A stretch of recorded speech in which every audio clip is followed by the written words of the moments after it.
So we're just getting the fire started. This is our heat source out here. This front part of the shop is the only section that has insulation.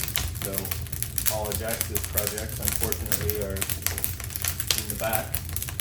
And so he gets to work in the cold, and so he is eagerly waiting for the time when he can come move a vehicle out here. But we're gonna go back and get Jax set up on thinking through his front suspension on his go-kart, which I shared with you guys a while back, so that he's got a path forward. He's interested in doing welding and learning, but he has welded before when he was, what, 8? All right, well, we'll let that get going and we'll head back into the back room. My alarm just went off. It is time to switch the dogs.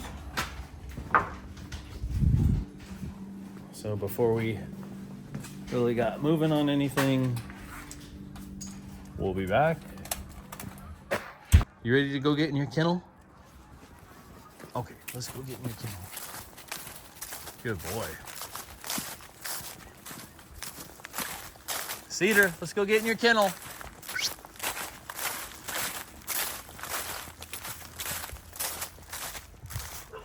What a good boy. Oh, there she goes. One thing we've never had a problem with, our dogs have always been really good about going into their kennels. Are you a good girl? Yes, you're a good girl. Okay, let's go get in your kennel. They have a little heated hut back there. It's on a thermostat. We don't get it too warm because they're outside dogs, or else, you know, they wouldn't get used to it. But I think it's set at like 55 or something. And then, so I don't know if we've said this before, but our dogs don't get along. So Cedar and Elvis grew up together, and then I think it was 3 years later, maybe it was 2 years later, we got Drake and Sugar. And I mentioned before, Shuggy is no longer with us, so poor little Drake is by himself. He knows Jax is over in the shop, so he's gonna go check it out over there. But he also has a little heated spot. This is an old garden shed that was here when we bought this property, and we made it into a dog hut. But so he's got a little heated shelter in there. You can see the thermostat. His is set at 60 because he only has one little body of heat to keep him warm. Some people think it's really brutal to have your dogs outside in the winter, but our dogs are treated well. They have that heated place on the porch for when they're out. Drake actually gets to go in the house sometimes and sit by the front door just because he doesn't have another companion. And then they also get the benefit of being outside, and they get to go explore and kind of own the place and run around. And they always stay here, so we put them away at night and when we leave, just because we don't want them to accidentally get into trouble. I think the only problems we've really had are skunks and porcupines, and that's been right when we first moved here. But we don't really have that problem much anymore. Drake, do you want to go see Jax? Come on, bub. Come on. Oh, there he is. Hi, there's a good boy. Yeah. Oh, you licked my camera. You want to go say hi? Oh, what a mess. Hi. You ready to go back out? Okay, come on, let's go back out. Drake is a little bit too active for the shop, so. Okay, good boy. Go say hi to mama. Okay, watch your toes. Good boy. Ugh. Be nice to get rid of this. We have to duck underneath that engine hoist, but that engine has a transmission on the back, so we don't have a way to hook it to an engine. What do you call those? An engine stand. Yeah, we have 2 engine stands, but This one also has a transmission on it. So this is actually the first time we've ever tried to rebuild a transmission, and it's a modern electronic shifted blah blah blah. So I guess we'll see how well we did. But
from this point, kind of, up to wherever it needs to go up to for the bolts to fit on for the seat, and then it'll go down, like to down here after the seat. you mean you want to put like Well, sheet metal, or just have bolt points for your? Well, you'll want to put something, I guess. I want to put some sort of metal there. So it's not open to below. Yeah.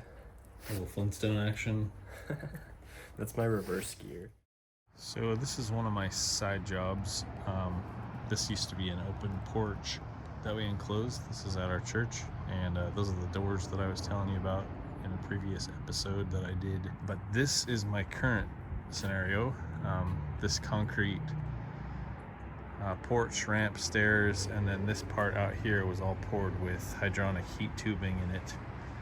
And everything, quote unquote, works. Everything is open except for this area right here and this part right here. So that is one zone, and unfortunately it's plugged. And right now my best guess is they did drill before they poured these stairs. This was a slab, and they did drill rebar into the slab, and the stairs ended up being a little bit wider than anticipated originally. And I think my tubing is somewhere in this area. So I've scoped 16 feet of it, and I haven't gotten anything. I haven't seen any clogs or anything. So I need to find a scope with a longer reach and try to figure out where this clog is and see if I can tell what it is. If I come in here, this is kind of where all the action is going on. This is a new instant hot water heater that was put in recently by a plumbing company, and then we have the heat exchanger for the hydronic tubing circulation pump. But I'm having some issues in here. So on this heat exchanger, these are 1.25" male threads, and I was using these brass 1.25" to 1" adapters, and both of these in here that are there split. I've got different fittings on order. That's not super comforting to know that those split so easy, and they're not super tight. So that's one thing I'm waiting for, and then just making sure I've got enough Teflon tape on the threads. So it was a little bit too conservative. Need to go a little bit heavier on those. You can see the drip on the bottom of that check valve. So anyway, I need to get that fixed. But these are the hydronic heating tubes that go out under the concrete. I'm trying to figure that out. That's kind of my biggest issue right now. Anyway, so I'm here to work on that. Hopefully we can get stuff figured out. I'm gonna work on running electrical today to power the pumps and do a few other things. I don't know how much of this I'm gonna be able to video because it's tight in here. Okay, just a synopsis of what I did today. So spent a few hours here on my day off working on this. So this is the existing power for the furnace. So the furnace is really the only thing, the only thing in here previously. So small electrical load. The church used to have some wire nuts and I think they're out. So I'm gonna have to get some wire nuts, but that's why that's still open. But anyway, that's where power will come in. And it's routed up along the top here, behind the expansion tank, and to that new outlet there. So the water heater, the condensate pump, and the circulation pump, which is right there, will all plug into that outlet, and then that comes back over the top up here behind the heat exchanger, and that comes to this box, and that box will have a switch in it, a heavy duty switch, and it will run the snow melt system. So it'll power this pump, which that circulates the hot water from the hot water heater, instant hot. And then I still have to run the other side of the heat exchanger, and then there's a second pump that'll pump the propylene glycol for the snow melt system. So they're not directly connected. But anywho, that side of the piping, I'm waiting for these fittings that go up here, and that's why I haven't finished this up yet. So none of these wires are live just yet. But anyway, got a bunch of the leaks fixed. Got this expansion tank plumbed in. Yep, so day in the life. Hey guys, it's been a little bit more than a week since the last video that I did. I was sick all last weekend. Been recovering all this week. Still have a cough, a little bit of a runny nose, but I'm heading back down to the church to start working or continue working on that snow melt system. And so we're gonna head down there today. I did order a pipe tracer system that's 100 feet long, 30 meters, and it has basically a battery pack, and it sends a signal to a little tip that puts off a signal, and then the wand is like a metal detector, but it detects that specific signal out of that tip. So it works in metal conduits, it works in metal pipes, it works below concrete if there's rebar or something in your concrete. So it's just supposed to detect that metal tip. And just looking back through my pictures, I'm pretty sure that where the only area it could have been damaged is within the first, I think it's a little bit more than 50 feet down one of the pipes. Anyway, I've got other work to do down there. I gotta finish running piping, securing the manifold system. So there's still stuff I can do until that kit comes, but I'm pretty sure we're gonna end up having to cut the concrete out in some location and repair our pipe. So anyway, let's get going down there. I'll show you as much as I can. It's a little difficult because it's a very tiny room, so camera views tend to be really close. Anyway, see you in a bit. Okay guys, time for a small update. The electrical is completely done. I thought this switch would light up when it was on, but it lights up when it's off. I guess it's like a nightlight switch, but it's a heavy duty one. That switch turns on the two pumps. So unfortunately it operates in reverse of what I wanted. The other thing is I've gotten this 1-inch PEX in a roll. So that roll there. And even though you straighten it out and reverse bend it, so you can kind of see on a lot of these sections of pipe, there's no way to make it completely straight, especially with short pieces. It's just too stiff. I think they make on benders for PEX, but yeah, I don't like this. I guess keep that in mind. I think if I ever do 1-inch PEX, which I'm planning to do on the barn, I'm going to use straight sticks of it instead of rolls. Rolls are a lot easier to straighten out on short pieces, or on thinner pipe, smaller diameter pipe. But anyway, this big pump here is the one that circulates all the snow melt zones. So that's one side of the heat exchanger, and then this pump here just circulates the hot water. It makes the hot water heater come on, and circulates hot water through the heat exchanger for that pump. So that pump's doing a lot more work, circulating the zones. I finished pretty much everything up here. Got to tidy up some wires and stuff.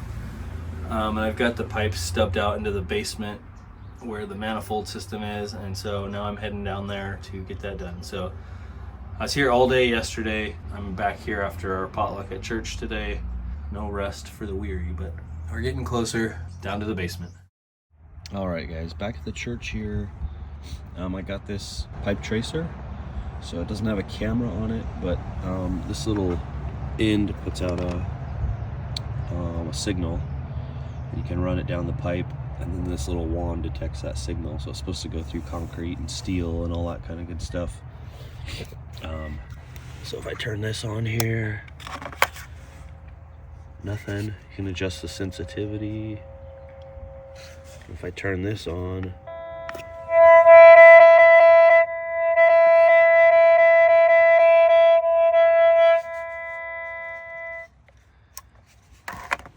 all right. So the zone that we're having trouble with comes out right here under the stairs, and then it coils this way.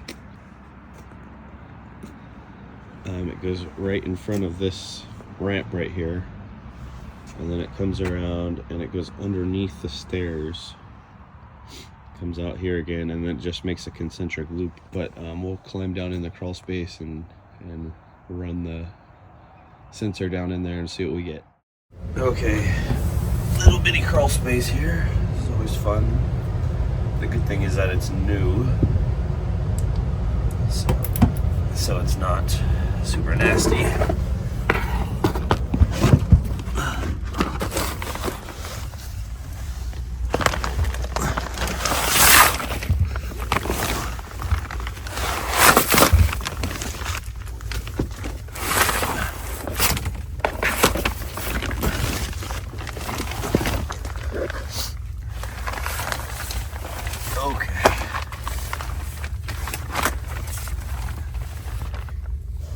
So you can see there's a zone down there that does part of the porch.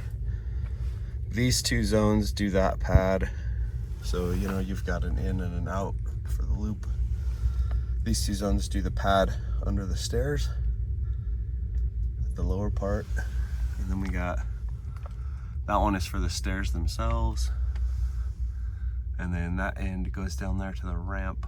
This zone right here is the one that we gotta fish through, and I think it's that, I would guess it's the outer pipe, which is this one right here. So I'll take my tape off there and start fishing this through. So I'm estimating it's somewhere between like 40 and 45 feet. If my theory is correct, it should be somewhere in that ballpark. So we'll start fishing this through and see what we find out.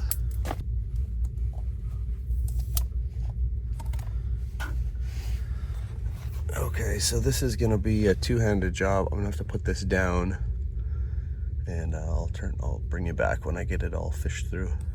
Okay, so I think I'm fished all the way in. I'm hitting something finally. So we'll turn this on, and then we'll go out and see what we can find.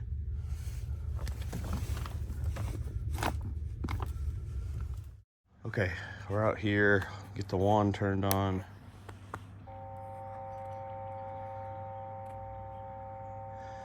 And I'm gonna start wherever I think it is somewhere in this area, and we'll see what we can find.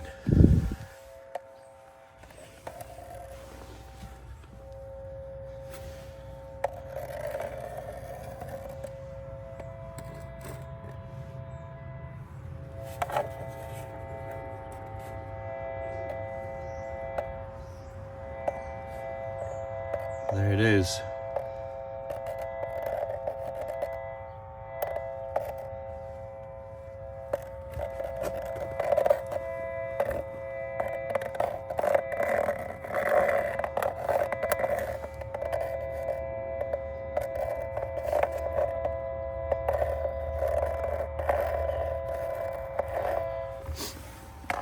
So, confirm my suspicions. This line comes in like this, and then it curves, and it's probably, if we look at the expansion joint down here, my pipe,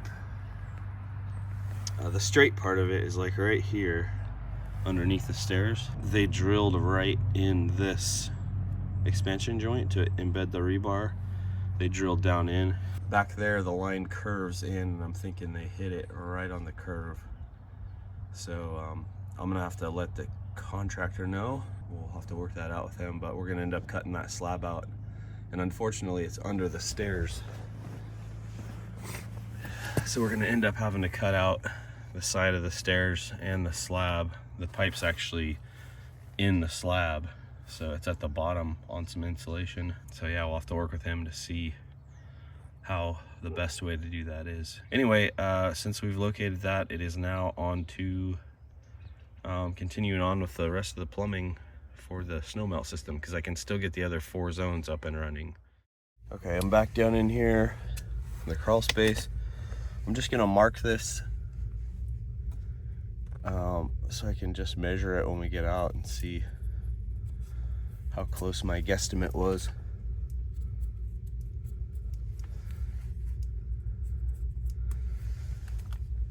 And of course we got like an extra 18 inches of pipe sticking out here from the wall. All right, I will roll this thing up and head back out. Sure enough, my theory was correct. So you can see that Sharpie down there. That's 25 feet from the end. Plus 24 feet, there's our mark. It's like 49 feet. Minus the 18 inches, so we're like between 45 and 50 feet. So theory was correct.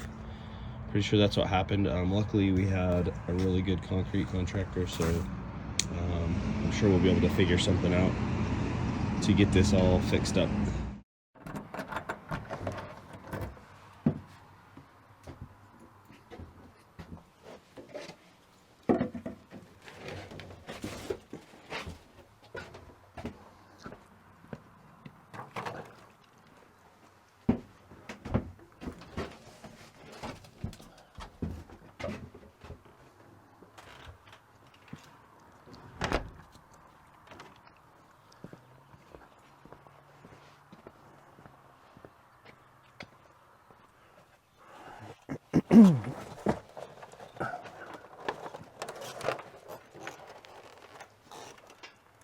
Well guys, I'm back at the church after eons of time here at the church, and we're just getting ready to go down and put propylene glycol in the system. Still haven't addressed the one zone that's plugged, but we can get the other 4 up and running. It's been a very balmy winter for us here in Midvale. Hardly any snow, only a couple of days that had ice. So it's been a good year not to have this, but it'll be nice to get her done.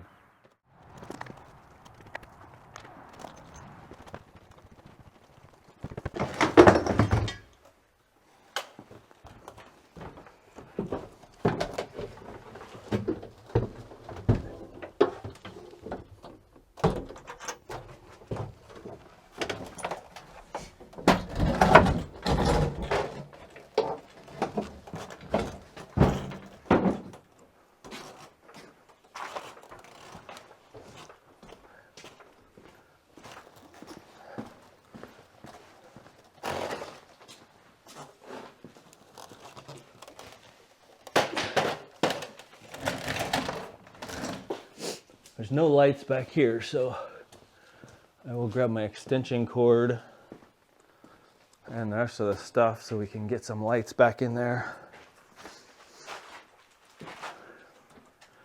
There's your chair. Got another project there. Sump pumps have to get put in.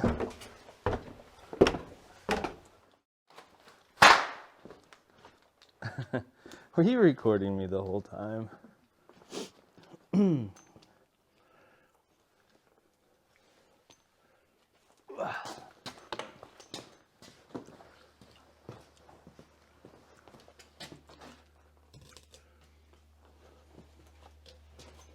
Oh, a salamander.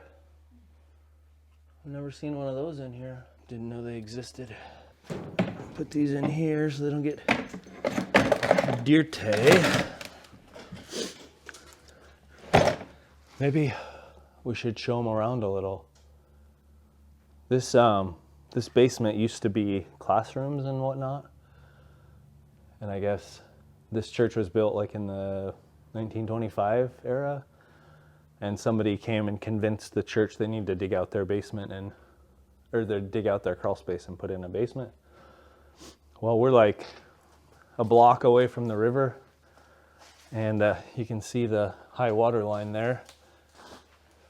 A couple of water lines. Probably an old felt board square on the wall right there. But the outlet boxes, like that one right there on the wall, was full of dirt. So, lots of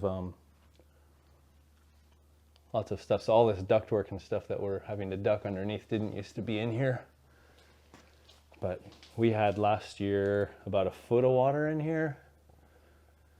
And our sump pumps weren't working. We just have a submersible pump that you have to plug in. Do you want to show them around a little? Let's show them around a little.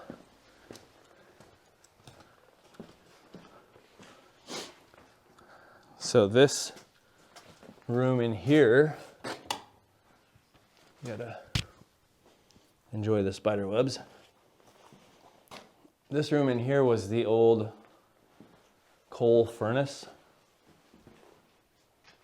Or maybe not coal or oil. It was oil or coal, but you can see how it's all black in here. I think it was an oil furnace, but it had a hole there. I don't know, it might have been coal, I'm not sure. But anyway, it's all been ripped out of here. Some of the ductwork, the old ductwork is still here.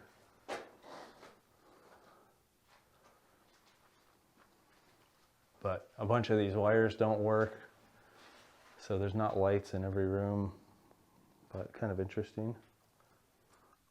What's that over there, a dead bonito? Don't know, there's a bird right there. It's not real sealed up down here. But you can see, this is where the old foundation was. And then they dug that down and poured underneath it. And all the other walls are plastered, so you can't see this, but this room didn't get finished. So pretty interesting. This wall over here is the only wall that's like that.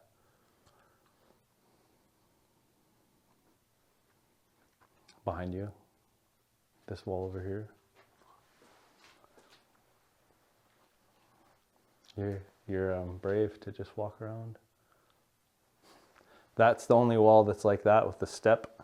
They must have had some trouble with cave-in or something and had to bolster it up.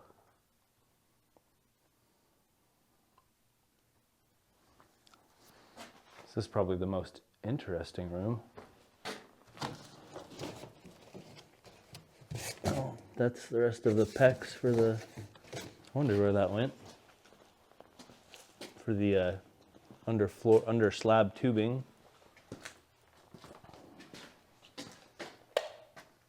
Oh, I thought that burned out.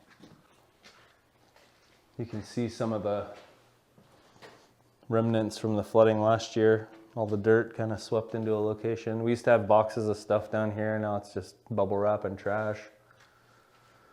Haven't really cleaned up down here much.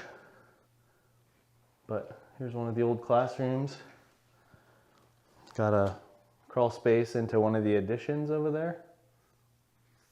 But the auditorium floor is sloped, and they poured a sloped foundation too, so if we ever wanted to flatten it out, it wouldn't be easy, but it would be fun.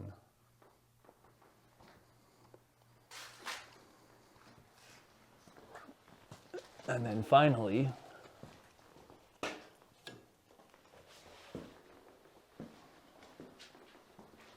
this room here. So we had all of our plumbing replaced this last summer. It was copper and galvanized, and it was wearing out and leaking, and the company that we had do it was, you know, not great. Here's all the insulation wrappers they just threw in the crawl space here. They didn't insulate any of the elbows. It doesn't freeze down here because there's no insulation in the floor. So it's probably not going to freeze. It's not really in danger. But this was like a freebie. They're like, oh, we'll give you a good deal since you're a church. We'll insulate for free. Yeah, okay. Did a free job there too, didn't you? Anywho, we had a lot of back and forth with them because they didn't quite do what they were supposed to in the beginning. But anyway, it's kind of a cool old chunk of history. I've spent many a weary hour down here doing sound system cabling and wiring and now plumbing. I guess we'll get back to it back here. I'll explain what we're gonna do, and we'll make it happen.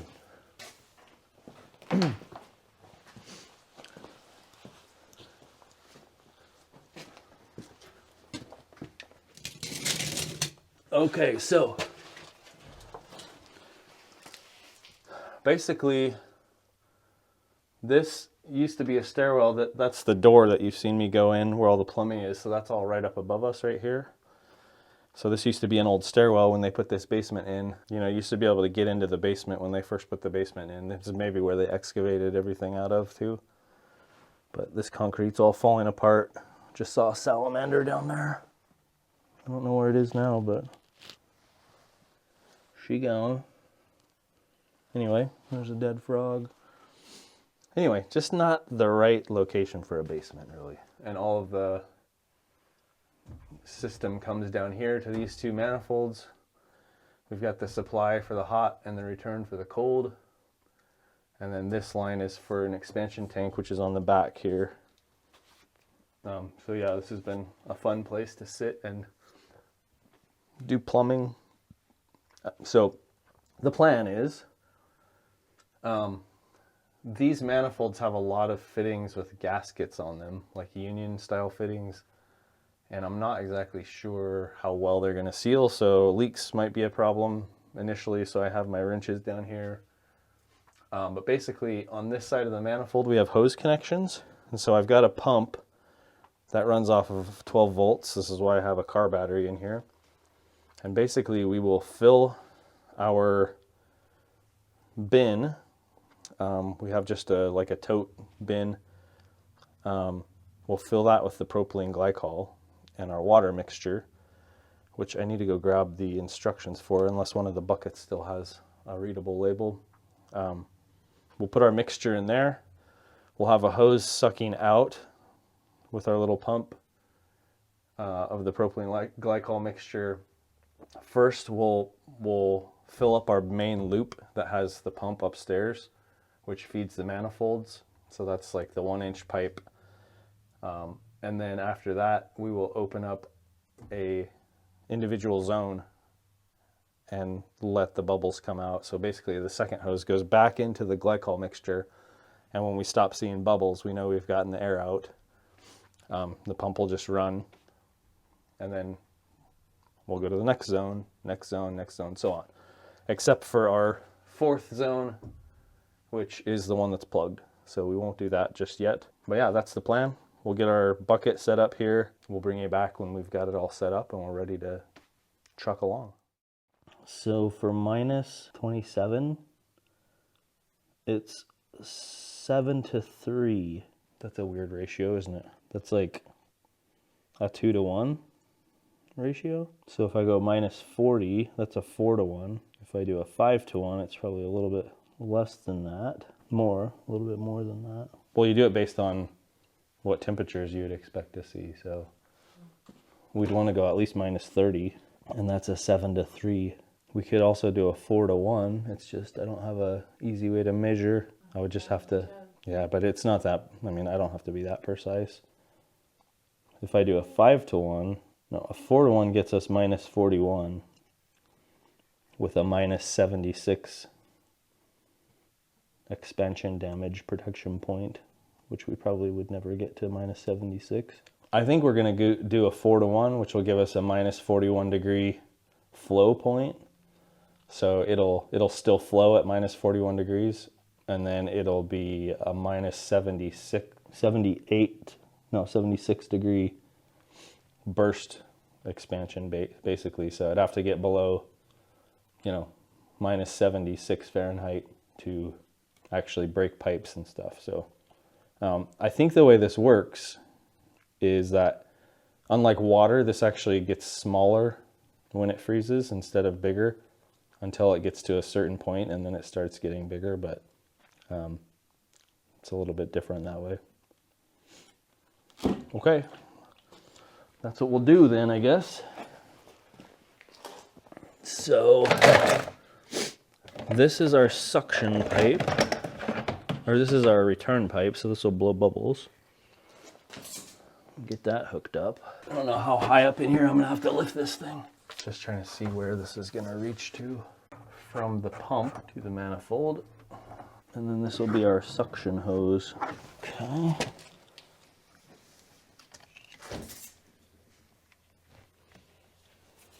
It would have been nice if I could have poured everything in down here, but I will put this tag on the manifolds so that people know what's in there. Okay, it'll be a little bit harder to estimate with the lid on, but should be, yeah, should be less of a mess.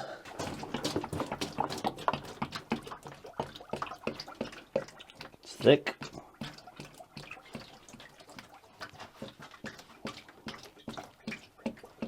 So what does 5-to-1 give us?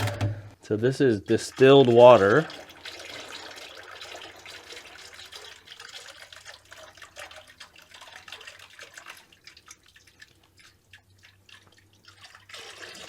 So I want to say, based off the calculations, it was like 13 gallons total. So we'll see where we end up. Okay, that's open, that's open. We should be ready to cut this loose. Should we see?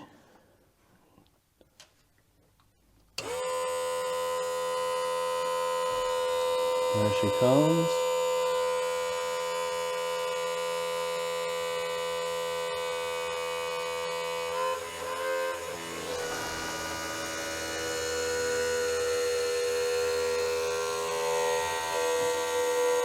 So before I do this, because I'm not seeing any flow, I need to go upstairs and make sure I have valves open. I think there's some valves up there that are closed.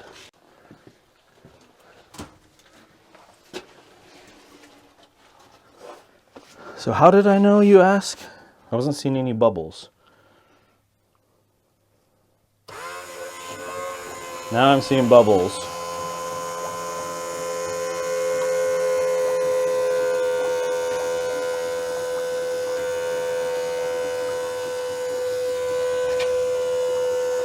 So one other thing I'm going to do here is I'm going to switch. So my pump upstairs flows the opposite direction from this. And I'm not sure, some of those pumps have check valves in them. I don't think any of the ones I have check valves. But just to be on the safe side, let's just pump it in the same direction it's going to flow. Just had to think about that for a second. Think twice, fill once. It's the old adage. Okay, let's try this again. Bubbles.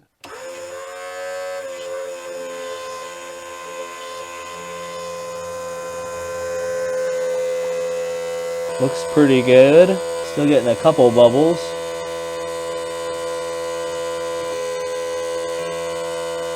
So now we will open zone 1. So that was the main line. So you can see this one has fluid in it. And so once that zone is full, we should see fluid come up into this one. There it is. And we should see it come up in here. Still getting some bubbles, it looks like. Close that one.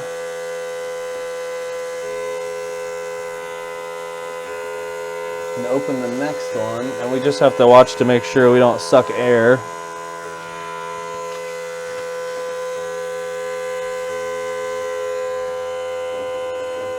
So I'm not seeing that one fill up. I mean, air's moving. I might switch these hoses back because the way the manifold works is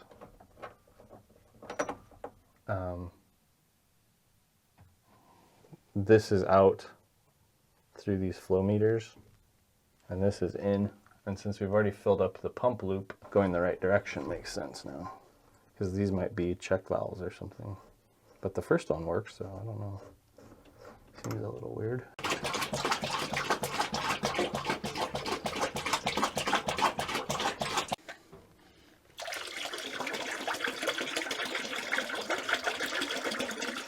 Okay. Helps if you open the valves, huh? So now we already have juice coming back up through. All right, so now this one's solid. It's possible that we're like maybe maxing this pump out too. You see the bubbles coming up this one?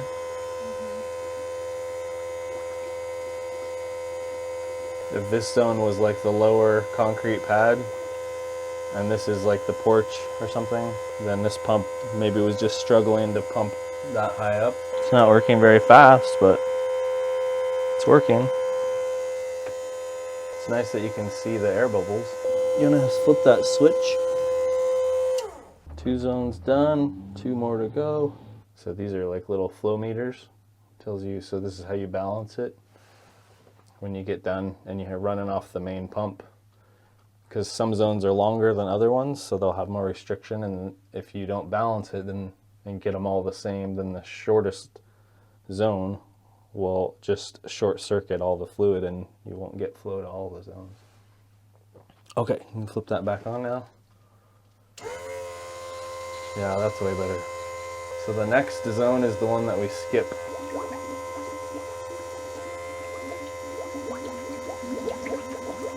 We're flowing 4 liters per minute right now. 1 gallon per minute with this little puny pump. Yeah, I think that was our ticket. These being open, since those are bigger pipes, the fluid was just circulating through the manifolds and it wasn't going through the zones. It wasn't going through the zones. Getting pretty close. I really like that you can see the fluid in these. I thought this, well, I've seen both blue and red. I like the blue with these red pipes because you can really see the fluid and the bubbles. So you don't have to just rely on the bubbles coming out down there. It is weird how the bubbles keep coming. I guess it's because the pump is puny. Still seeing some bubbles occasionally. All right, so we'll skip the next zone, and that's the one that's just open in the crawl space. So we definitely don't want to pump down there. Now, if I'm confused and this is the zone that's in the crawl space, then we shouldn't get any fluid flowing up through here. It'll just be pumping it into the crawl space. So we don't want to do that. And it's possible.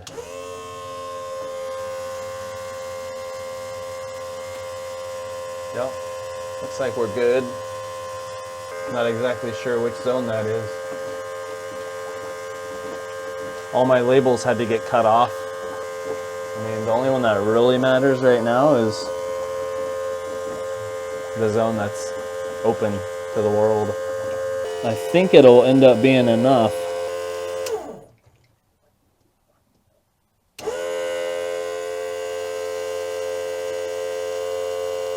Oh, this pump is just struggling. There's one big bubble. I think it just went. Now we're just getting little bubbles. It's just the volume of fluid that this pump pumps it was leaving a big air bubble right here in the low spot, and then the fluid was just going at the bottom of the pipe and then coming up here, and occasionally an air bubble would come off of that and go up. But when I shut it off, the air all came back together and it started going up the tube, and then I turned it back on and it pushed the whole thing. But we're still getting some small bubbles, right about 1 liter a minute, which is what we were doing with the other zones, right? Oh yeah, that is a gallon. It's 4 liters per minute, a little over a gallon a minute. I'm just checking. Nothing there, nothing there. Oop, there was some. So we know which zone this is. No, well, there is a little bit just in this bottom loop right here, but it's empty up here. That's the cut zone, the plugged one. Okay, that one does have some air in it. It'll get foamy if it has air in it, and then it won't pump right, won't heat right. That's why it'd be better to have a better pump than this. Okay, so let's close that. Close that.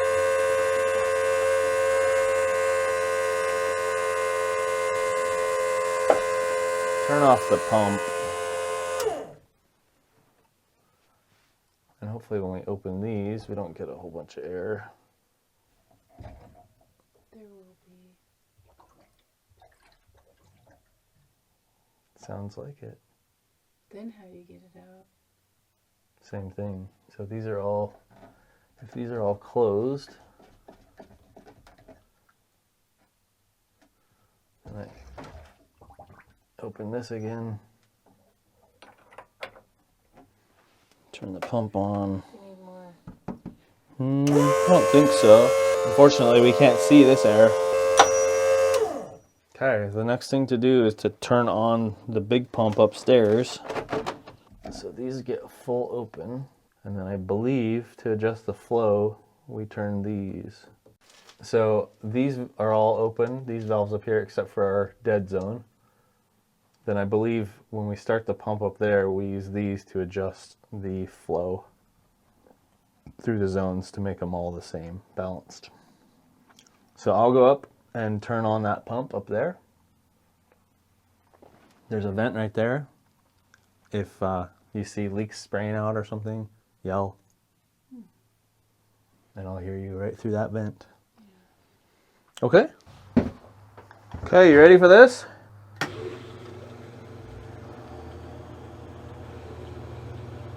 No leaks? Okay, I'll be down in a minute. I should probably shine my light in here. Motion is lotion. Nice and quiet.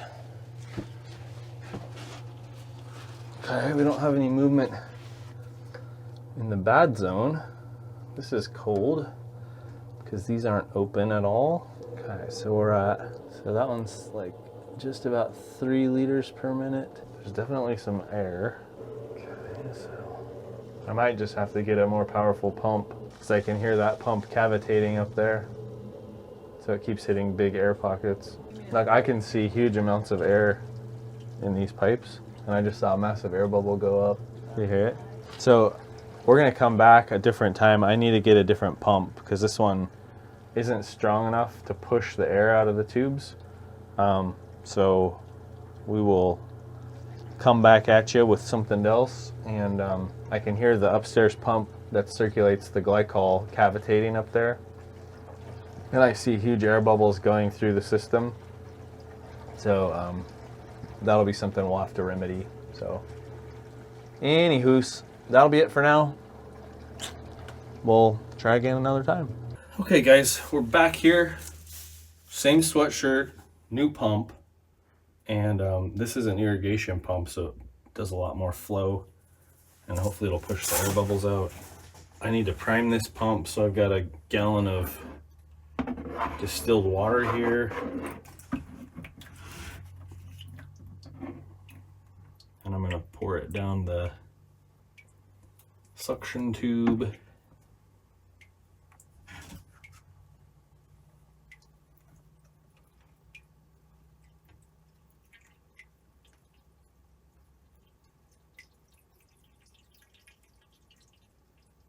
Are you gonna do the whole thing? Nope, just until it comes out right there. Oh. Close that valve. And then we should be able to plug this in, so a little bit less lighting this time. There we go.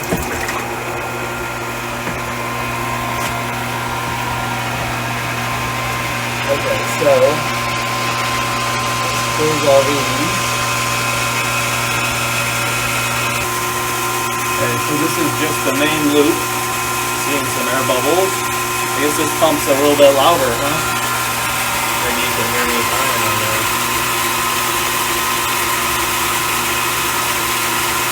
Okay.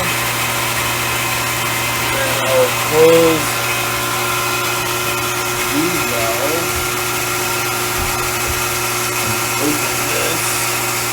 And we should get some more air bubbles here in a bit. So I'm doing the first zone. I did the big loop, and now I'm doing the first zone. And I already saw I'm seeing air bubbles come through. I haven't seen any air bubbles for a while. So we'll close that zone, and we'll open the next zone. Seeing air bubbles quite a bit.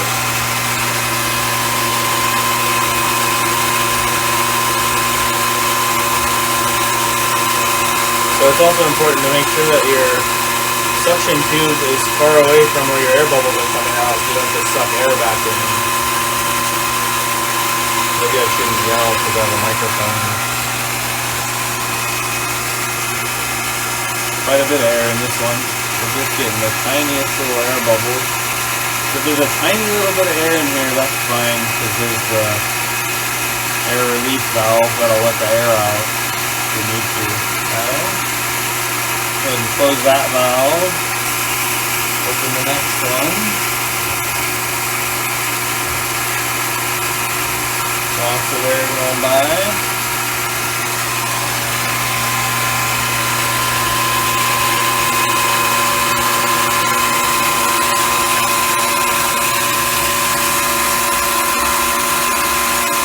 So if you imagine this, the longest zone is like 220 feet. And so, like when you first turn your hose on, usually hoses are like 50 or 100 feet. And all, the water's like squirt, squirt, squirt, squirt, squirt, squirt, squirt. When you're at home turning your air on, or your water on. So 220 feet, that's like, a little more than 200-foot hoses. But this is working way better than that other little pump. So that's zone 3 all done. And then we skip zone 4. Go to zone 5. Okay, that looks pretty good. And then just for good measure, I'm going to do the main loop again.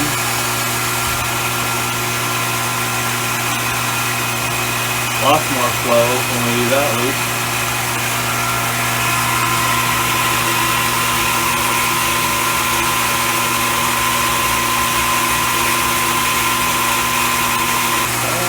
Open all of them now. It's actually pretty balanced. Okay, I guess I did that already.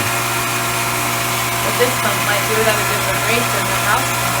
5 liters per gallon, or per minute.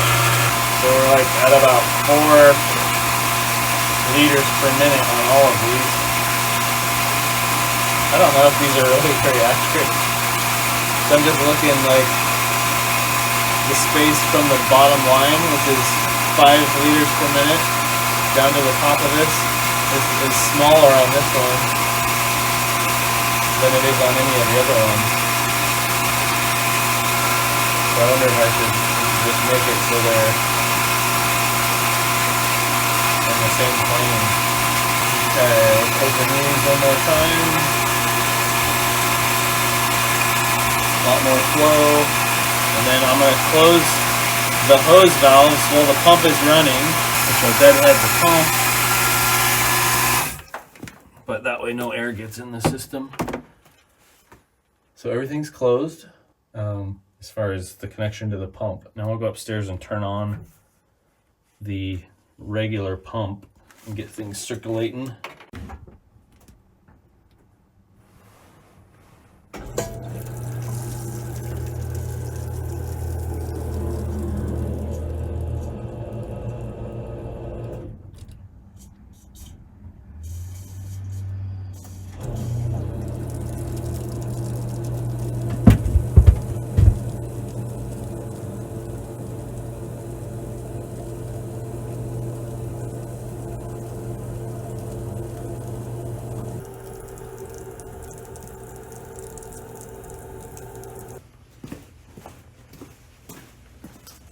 Alright, everything's running, the heat exchanger is getting warm.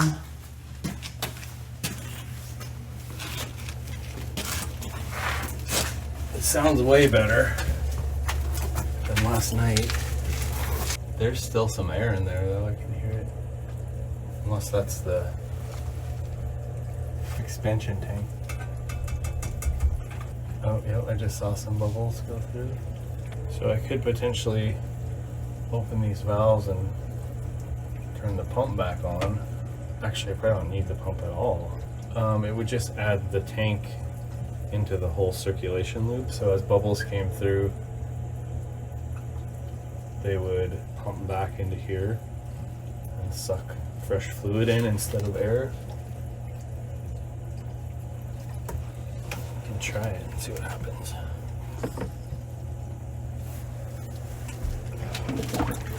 See, there were some bubbles right there.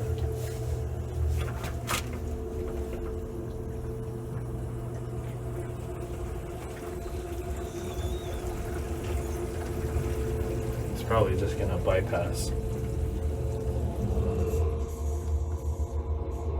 I think I just drained. Uh-oh. Yeah, let's go ahead and plug this back in.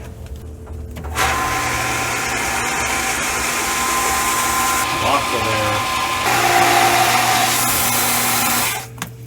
All nice and quiet.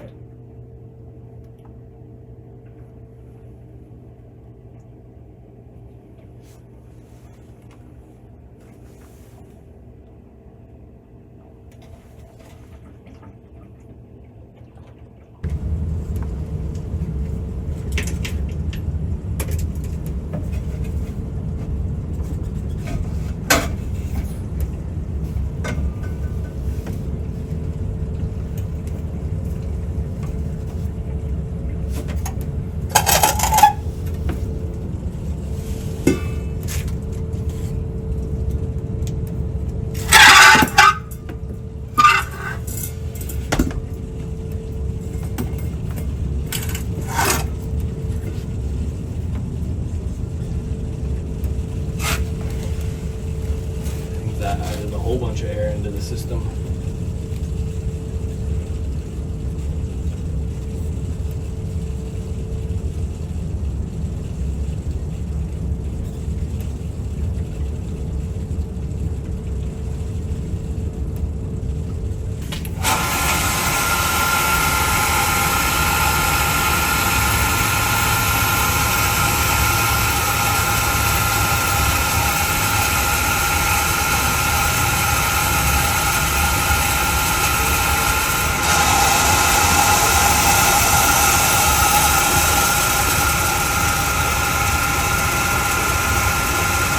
I'm gonna go turn that other pump off again. I think maybe that was letting air in. The other possibility is that like these don't close all the way maybe for zone 4, and maybe it's sucking air, you know, into one of those. Which would mean you can't use any of it until zone 4 gets fixed. Or I could just cap them. Because right now they're just open. But I wanted to shut that off and let all the air get out of this. So that's still letting air in? I think it was. I heard it after I shut the pump off. So now I'll turn the pump back on and we'll go through the zones one more time. I'm not seeing all the air bubbles like before.